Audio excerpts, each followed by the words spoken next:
and who's done it more than anybody else in the history of the game. So, and he's done it in multiple places. And people will say, well, yeah, he had the best players. Well, the year before he went to L.A., the Lakers got swept in the second round with, in essence, the exact same roster. His first year there, they won a championship. You know, and I'm saying even in Chicago, and Doug Collins is a great coach, but they weren't getting to the championship. No question. You know, he's a difference maker, and so Absolutely. It's going to be more of a challenge here. But the one advantage he does have is that Carmelo is a great player. You know, we forget the year he had last year. You know, Carmelo wasn't the one responsible for all of the moves that have backfired on this team from a year ago. You know, you think about all the veteran leadership you had in that locker room that no longer exists. You know, you think about the move to trade for Andrea Bargnani, and it's not fair to put it on Bargnani because it's been one season. That was a disastrous move. But it hasn't worked. Oh, it was terrible. It made no sense. Giving up a first-round pick. It made no sense. That's my point. Like, if you go and just look at what Carmelo has had a phenomenal year this year. I mean, he really has had a really good year. He's playing out of position. And he plays hard every year. And I'm glad you said that, Mike, because that's the other aspect of this that sometimes gets lost.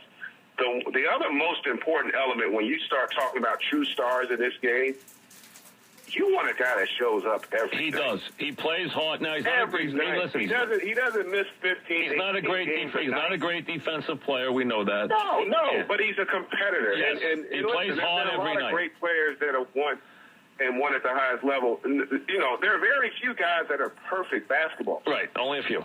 There's only been a few that don't have a true weakness on the floor. I agree. And so, again, that's where the front office and the coaching staff and that supporting cast are going to play a vital role in terms of whether or not you can be successful. We're talking with Greg Anthony, NBA TV analyst, and, of course, you'll see him during the NCAA tournament, who was the lead guard, was a former Knick and the lead guard for the great UNLV teams. There's a lot of talk. Steve Kerr's name keeps coming up a lot. We all know he loved Brian Shaw, who's already under contract. Steve Kerr's name, for whatever reason, comes up a lot with NBA guys, that the guy, if he comes here, that he wants Steve Kerr. Have you heard that about Steve Kerr? I have heard it speculated about, and Steve and I are going to be together starting tomorrow because we're calling the Big Ten championship semifinals on CBS Saturday, and then we got the final Sunday. We're gonna. I go to Indy tomorrow. We'll watch all the quarterfinal games and have dinner.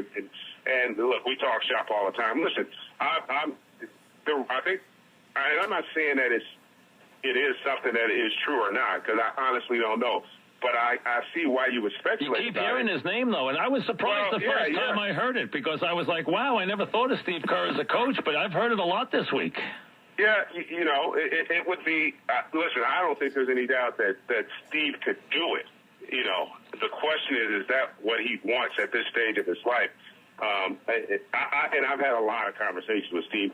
I've never got the sense that was the area he wanted to go. Because remember, he had an opportunity to run the Phoenix Suns. Yep. And, you know, for whatever reason, that didn't necessarily, you know, last as long as it probably could have. So you just don't know if that's what a guy wants to do, if that's what their motivation is.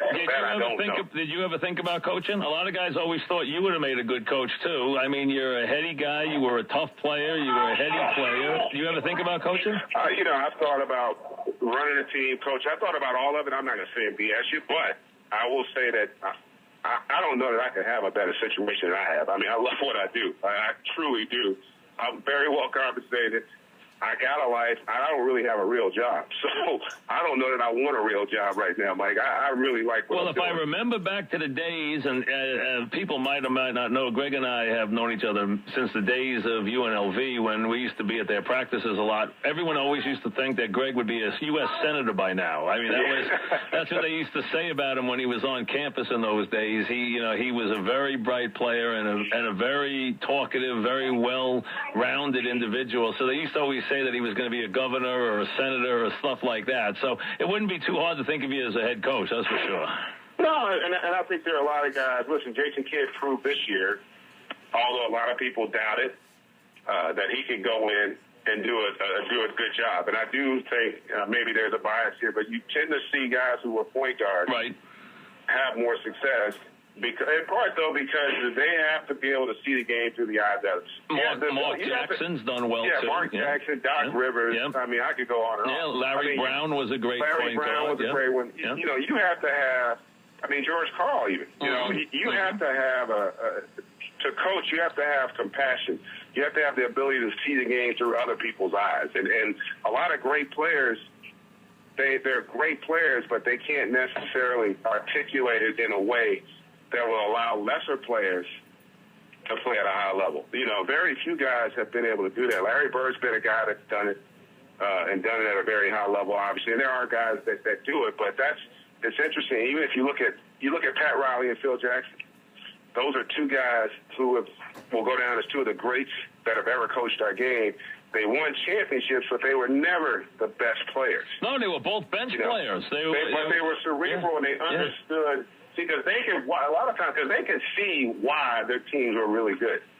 And they understood that. And that both, I think, helped them in their whole process of becoming great coaches. And in Pat's case, a great front office guy and part owner. And potentially, I think, could be the same for Phil Jackson. I don't think there's any doubt. If I were a betting man, I would bet that Phil Jackson would do a phenomenal job in that capacity. Interesting. And you would, so you think it's going to happen, and then you think you would not be surprised if would you have another have you heard any other name other than Steve Kerr as a coach? I haven't heard any names.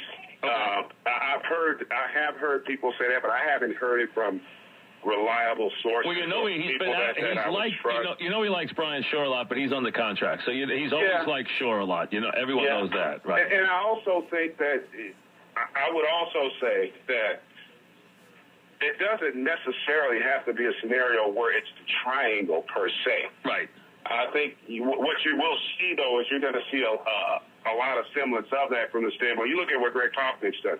I will say this, too, about the truly greats. If you look at Greg Popovich and Pat Riley, they've done it in different styles. Right.